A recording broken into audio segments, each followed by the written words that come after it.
Start cloudy skies out there this morning, and a better outcome today though. We're going to see some sunshine working in, but unlike yesterday when we had the flooding rains, today maybe just a spot shower.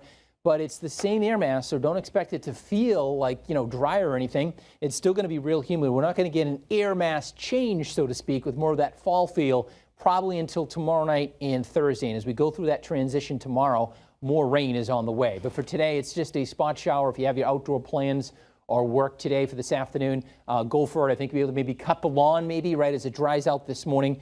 Things may be a little bit damp, but we should see temps come up to near 80 today. So it's warm and it's humid. Then tonight the clouds roll back in, and tomorrow probably during the morning commute, rain is going to move in. It'll come down moderate to heavy at times with a few embedded thunderstorms as well. So for today, clouds will give way to some sunshine for a little while. Here comes the cold front finally. As it moves through tomorrow, on the other side of it, we dry out. But out ahead of it, it'll be more humid, actually really humid with tropical-like conditions with downpours. And we could pick up another 1 to 2 inches of rainfall for tomorrow. The oranges and reds indicating moderate to heavy rain. Probably gets going around mid-morning.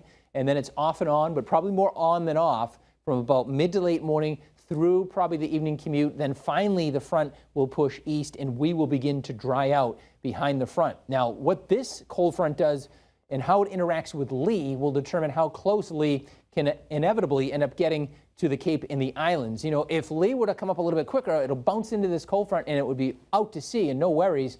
But it looks like the front will try to push it out, but then another front off to the west might jog it back to the shoreline just close enough that we could still get some impacts here in Western Mass. But I actually think tomorrow will be a more impactful weather day than Saturday for us, at least the way it looks now here in Western Mass. Tomorrow we could pick up 1 to as much as 1.5 inches of rainfall. Dew points run high tomorrow, but then when the front goes through Thursday and for Friday as well, the dew points come down, a more refreshing air mass to follow. So right now the top winds are 115 miles per hour with Lee. That makes it a weak, I shouldn't say weak, but low end category 3, no storm rate with 150 miles an hour is weak. But on the lower end side, it does look like it will weaken to perhaps a Cat 1 or a tropical storm as it zips by New England on Saturday. And it is going to be picking up speed here as it moves north. It gets picked up it increases its forward progression, so it will be buzzing by. If it ends up on the eastern side of this cone of uncertainty, we will end up with rain and wind,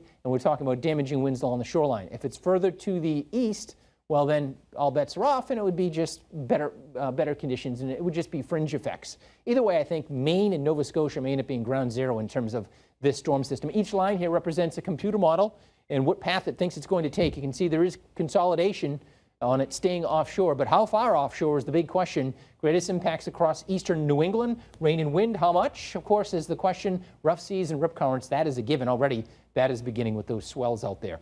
As we head into Sunday behind the front, we dry out. It looks like a beautiful day. The breeze kicks up on Friday for the first day of the Big E, but we stay dry. Maybe some showers Friday night into Saturday morning, depending on Lee's track. Maybe some gusty winds as well. And then Sunday, the breeze will diminish as the day goes on. It looks like a beautiful day. Monday, Tuesday, maybe much of next week. The first week of the Big E, with the exception of Saturday, is looking pretty good here. Another check of the forecast in a few minutes. The time now is 6:47. See you then.